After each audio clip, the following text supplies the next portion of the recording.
नमस्कार मित्रांनो, आज आपण बघणार आहोत कास्ट सर्टिफिकेटसाठी लागणारे डॉक्युमेंट्स कोणते कोणते आहेत. सर्वात महत्त्वाचे डॉक्युमेंट्स आहेत मित्रांनो, तर व्हिडिओ शेवटपर्यंत पहा. चॅनलवर नवीन असाल तर चॅनलला सबस्क्राईब करायला विसरू नका. तर चला व्हिडिओ सुरू करूया. ह्या ठिकाणी आपल्या सर्वात पहिला डॉक्युमेंट्स म्हणजे ओळखीचा पुरावा. या ठिकाणी 5 डॉक्युमेंट्स आहेत मित्रांनो. यापैकी कोणताही एक डॉक्युमेंट्स या ठिकाणी आपल्याला द्यायचा आहे.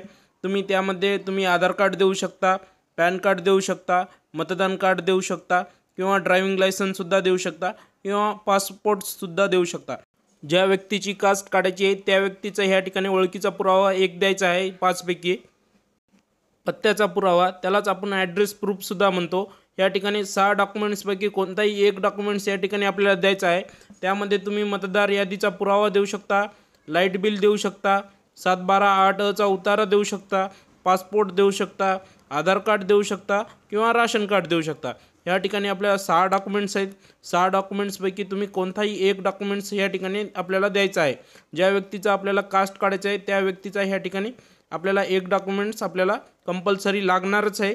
तर त्यानंतर आपल्याला ह्या ठिकाणी वयाचा पुरावा द्यायचा आहे. ज्या व्यक्तीचा आपल्याला कास्ट काढायचं आहे त्याच व्यक्तीचा आपल्याला ह्या ठिकाणी वयाचा पुरावा द्यायचा आहे. त्याची आपल्याला ह्या ठिकाणी TC देऊ शकता, म्हणजेच शाळा सोडण्याचा दाखला देऊ शकता किंवा निर्गम उतारा देऊ शकता किंवा बर्थ सर्टिफिकेट देऊ शकता किंवा शाळेचे बोनाफाईडसुद्धा देऊ शकता. या ठिकाणी आपल्या 4 डॉक्युमेंट्सपैकी आपल्या एक डॉक्युमेंट्स कंपल्सरी या ठिकाणी द्यायचंच आहे. त्यानंतर अतिमहत्त्वाचे पुरावे, वडिलाचे कागदपत्रे. या ठिकाणी वडिलाचे आपल्याला जात प्रमाणपत्र लागणार आहे, म्हणजेच आपल्या वडिलाचं आपल्याला कास्ट सर्टिफिकेट ह्या ठिकाणी आपल्याला द्यायचं आहे. त्यानंतर वडिलाचे आधार कार्ड. या ठिकाणी वडिलाचे आधार कार्ड नसेल तर तुम्ही मतदान कार्डसुद्धा देऊ शकता, त्यालाच आपण वोटर ID सुद्धा म्हणतो. त्यानंतर ह्या ठिकाणी 5वा मुद्दा आहे कोणत्याही 2 नातेवाईकाचे कागदपत्रे. या ठिकाणी आपल्याला तिन्ही डॉक्युमेंट्स कंपल्सरीच लागणार आहेत. तर त्यामध्ये तुम्ही भाऊ, बहीण, वडील, चुलत भाऊ, काका यापैकी कोणत्याही दोघांचे कागदपत्रे घेऊ शकता.